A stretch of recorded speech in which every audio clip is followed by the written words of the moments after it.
Earlier this year, a Tesla was vandalized.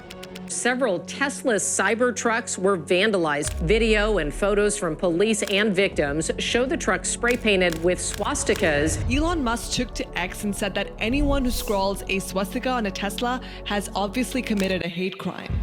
In New York, lawmakers were considering a bill that would mandate the swastika be taught as a symbol of hatred and intolerance in all schools. But I have grown up in a Hindu household in which a swastika has always been taught as a positive symbol of auspiciousness. So has the swastika always been a symbol of hate? Let's take a closer look at the real story behind this very powerful and controversial symbol. The swastika is one of the oldest symbols known to humankind and has been around for thousands of years. Long before its association with the atrocities of the 20th century, it was revered across cultures like the Norse and Celtic traditions, the Greek and Roman cultures, the Navajo in North America, the Vinca culture in modern Serbia and Romania, and take this, Paleolithic Ukraine from 15,000 years ago. This symbol has big ancient energy, and isn't it really interesting and cool that so many cultures across the globe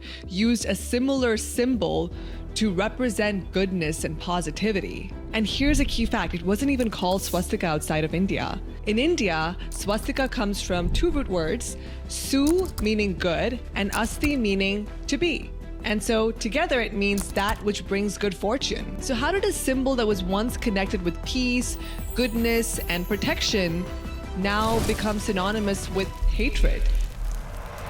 Before Europe converted to Christianity, many of the ancient cultures used the swastika-like symbol in their spiritual rituals. When Christianity spread, it absorbed these pagan symbols, including the swastika-like symbol, to make their new religion more relatable to the people that they were trying to convert and conquer. You'll find these symbols on the floors of Byzantine churches in Israel, 12th century Sophia's church, on the walls of Ethiopia's Lalibela churches. During the Romanesque and Gothic periods, these were decorative motifs in churches symbolizing Christ's victory over death. Early Christians even called it the hooked cross or the Hakenkreuz in German. I had a chance to speak with Sarvesh Tiwari, president of Samskara Foundation, who has read extensively about the history of Christianity and Hakenkreuz. He has pulled out direct quotes from Christian scholarship that even predates Hitler. In fact, Christian texts and liturgical practices have used variations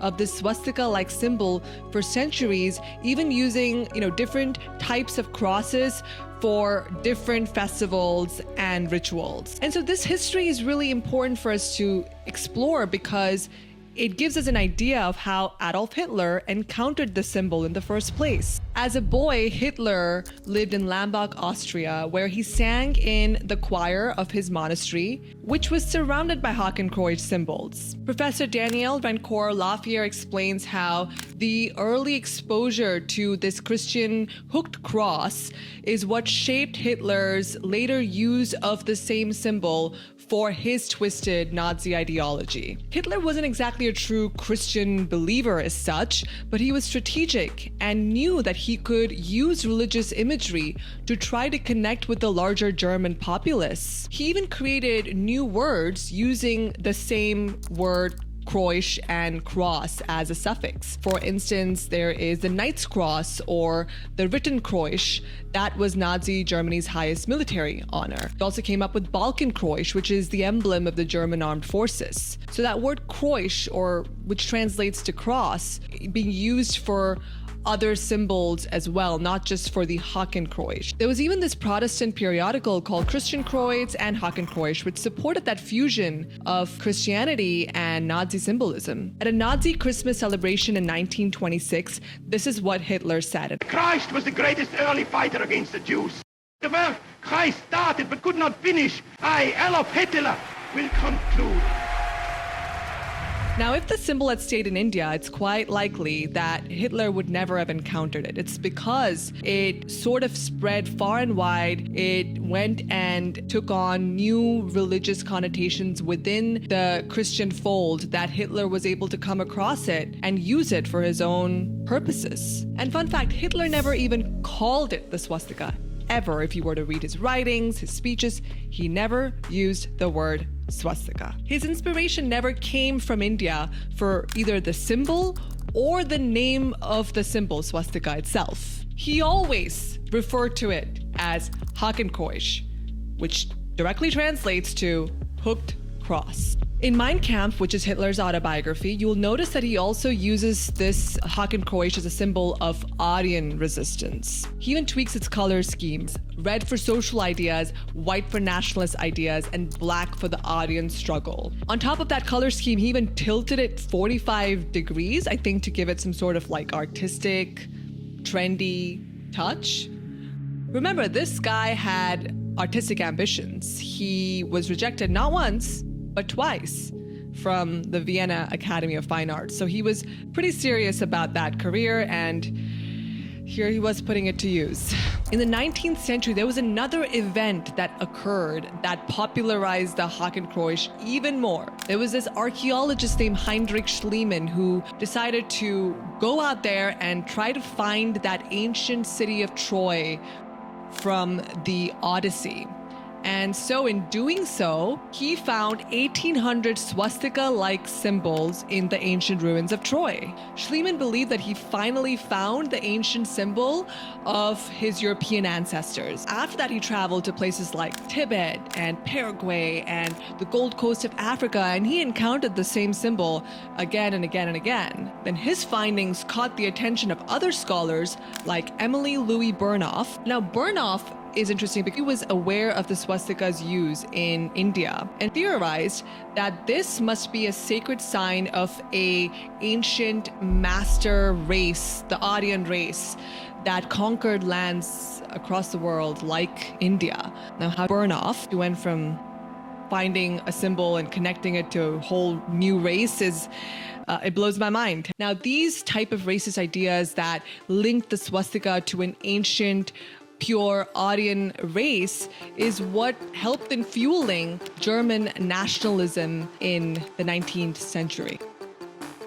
Max Muller isn't exactly the most popular person in India for many of his ideas, but in this particular case, what he said was just bang on. So he is a famous linguist around 1880. He wrote a letter to Schliemann, and he warned Schliemann about using words like swastika to describe the symbol that he's been finding in his travels, because he understood that this could create a potential for misunderstanding and prejudice against Indians and Hindus. He mentions that it's a specific Indian word with a specific sacred meaning.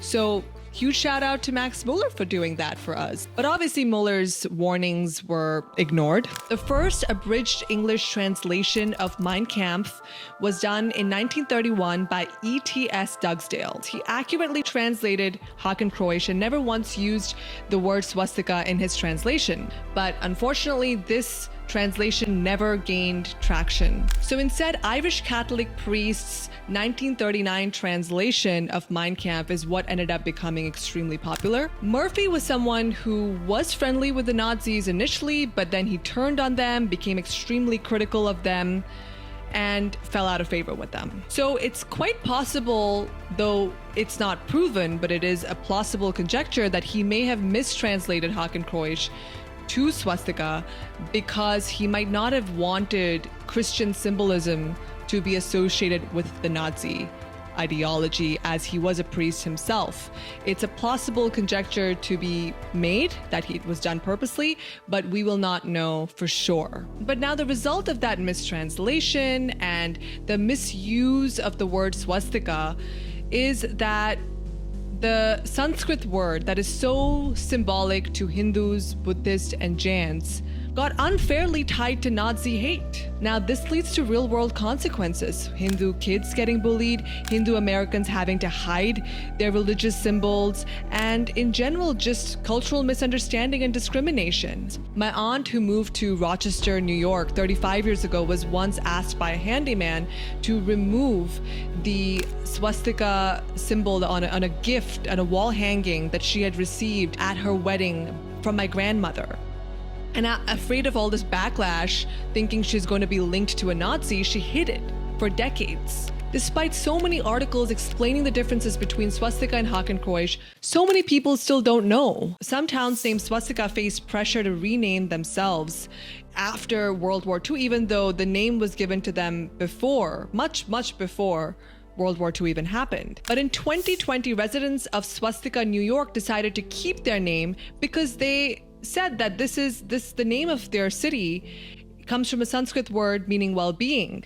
And so they understood what the ancient meaning of this word is. We need more voices explaining this difference to people. Recently, Hindu advocacy led Oregon's Department of Education to actually correct their curriculum. But so much more still needs to be done in correcting this misunderstanding that has perpetuated for decades and has seeped into the way we speak in our language that it's difficult for us to unlearn. Here's a simple test. If this symbol is being used to perpetuate hate, fear, and bigotry, call it Hakenkreuz, because that's what Hitler called it. But if it's being used to promote peace, spirituality, and prosperity, call it swastika. Intent matters. Get it right. So Elon Musk, let me help correct that tweet for you. Anyone who scrawls a Hakenkreuz on a Tesla has obviously committed a hate crime. If you learned something new from this video, I would really appreciate it if you could like, share, and subscribe. It would go a long way in helping me make more videos on all kinds of different topics. Thank you, and I'll see you in the next video of Some You Speaks.